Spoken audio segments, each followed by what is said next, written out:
Assalamualaikum warahmatullahi wabarakatuh. Alhamdulillahirabbil alamin wa bihi nasta'in wa ala umurud dunya waddin. Wassalatu wassalamu ala asyrafil anbiya wal mursalin wa ala alihi wa ashabihi wa man tabi'a tabi'ahum ila yaumiddin, amma ba'du. Kepada semuanya yang kami hormati, di sini saya akan menjelaskan beberapa hal kaitannya metode untuk mandi besar. Tentunya kemarin sudah disampaikan oleh anak saya, akan tetapi katanya terlalu cepat, mohon untuk diulang. Ya, ini kesempatan ini alhamdulillah Allah Subhanahu wa taala telah memberi waktu kepada kami, kesehatan juga, berkah juga, rezeki juga, kesempatan juga, sehingga kita bisa memaparkan sedikit yang kaitannya dengan mandi wajib. Nah, ini perlu kita ketahui, kami tidak menjelaskan hal-hal yang mewajibkan mandi, tetapi cara, metode mandi yang benar, mandi yang bagus, mandi yang insya Allah bisa sah menurut syariat, yaitu yang dimaksud di sini adalah mandi wajib alias mandi besar. Ada 3 metode. Yang pertama yaitu metode kita mandi yang air tersedianya itu adalah di bak atau di ember, yang mana di ember tersebut itu biasanya belum ada 2 kolah, ya, alias belum ada 216 liter. Sehingga supaya kita itu mandi yang airnya tersebut tidak menjadi air mustakmal. Itu yang pertama. Kemudian yang kedua itu dengan menggunakan air kran atau shower atau pancuran. Kemudian yang ketiga, kita langsung mandi di air kolam renang atau di sungai atau bahkan di di laut, ya, dari bagian pantainya. Gitu. Ini yang pertama saya jelaskan kaitannya dengan mandi yang ada di air yang sudah di bak atau di ember, yang mana di situ yang kurang dari 2 kolah air tersebut. Ya, tentunya kalau kita mau mandi besar, ini kita perhatikan adalah anggota badan kita. Apakah anggota badan kita itu terkena najis atau terkena perkara yang tidak najis, akan tetapi perkara tersebut itu bisa mencegah datangnya air sampai ke kulit atau ke rambut. Contoh umpamanya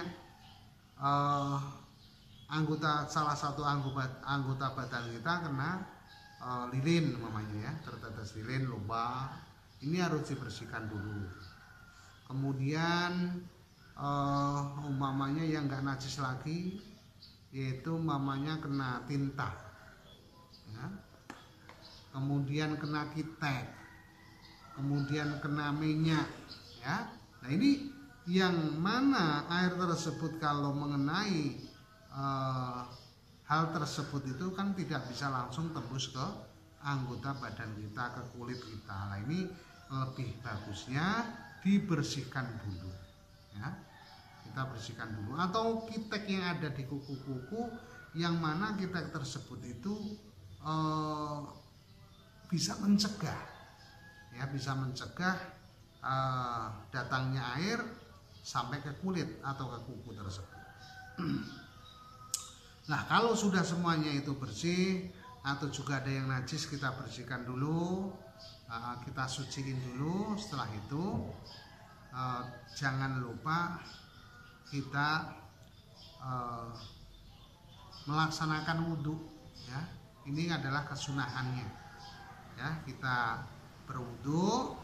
Setelah kita berwudhu selesai, barulah kita, umpamanya depan saya ini adalah air yang di ember atau tiba, supaya tidak menjadi air tersebut mustakmal, maka kita agak jauh atau kita pelan-pelan yang sekiranya air tersebut itu tidak kembali lagi setelah kita gunakan, ya, tidak kembali lagi ke ember tersebut, ya.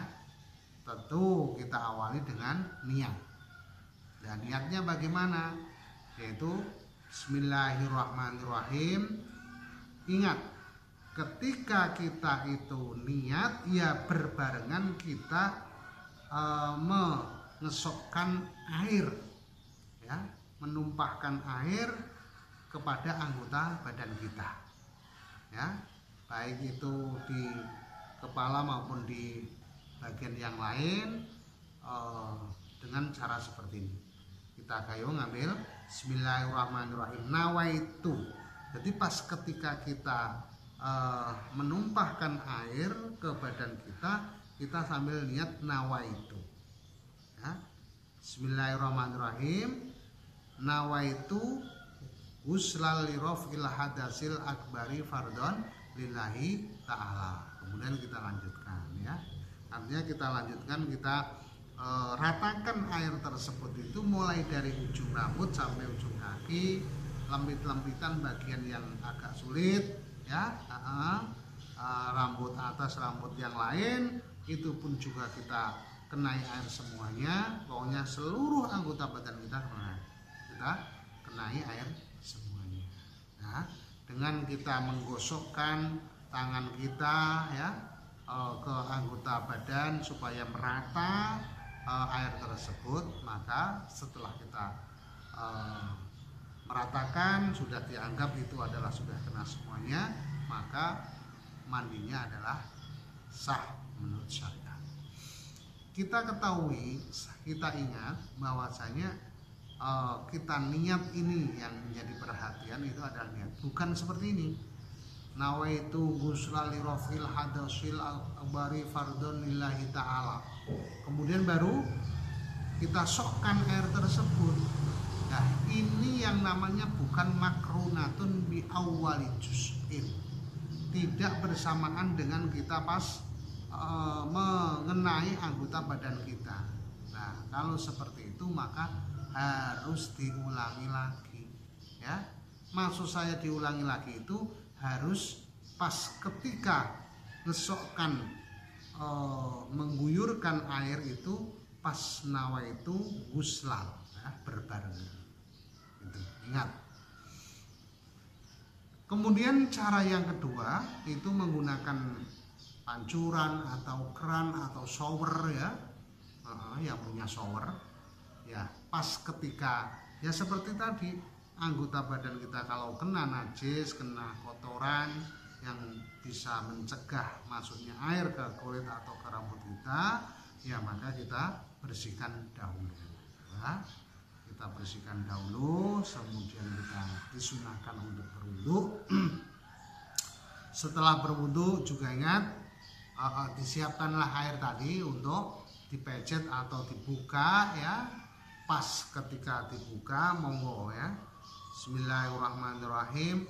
Langsung nawaitu ghusla lirafil hadasil akbari fardhon lillahi ta'ala. Kita ratakan, ya, sama seperti tadi. Kalau kita sudah anggap bantah, lah ini sah mandi kita. Yang ketiga yaitu dengan kita selulup, ya, modelnya kita selulup di sungai atau di kolam renang atau di laut, ya. Kalau laut itu ya agak bahaya, ya, taruhlah itu di kolam renang atau di sungai, ya. Ini kita caranya bagaimana? Yaitu ya seperti tadi saya katakan awal tadi, kita bersihkan dulu anggota badan yang kena najis atau kena kotoran yang mencegah air itu menyesap sampai ke anggota badan, ke kulit, ke rambut. Nah, kita bersihkan dulu, barulah kita sunnah wudhu. Kemudian kita pas nawaitu itu pas ketika Bismillahirrahmanirrahim nawaitu ghusl, kita pas lulup gitu ya. Kita pas lulup ke air tersebut, baik di kolam renang ataupun di sungai. Nah, ini cara yang ketiga ini, dengan selulup kemudian kita ratakan supaya kena air semuanya anggota badan kita. Setelah itu ya mungkin tentunya semuanya, baik itu yang pertama pakai air yang di bak maupun air shower, pancuran atau kran, kemudian yang selulup ya kita baiknya pakai sabun, kita sampo, gosok gigi. Nah, ini supaya sempurnalah mandi kita ya.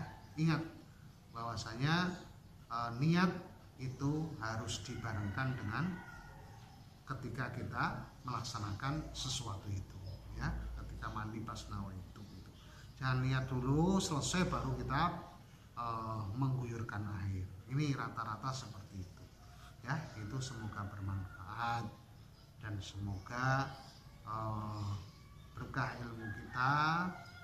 Saya harapkan monggo diperhatikan dengan yang baik, yang sempurna. Yang belum monggo disempurnakan seperti tadi. Terima kasih. Wabillahi taufiq wal hidayah. Assalamualaikum warahmatullahi wabarakatuh.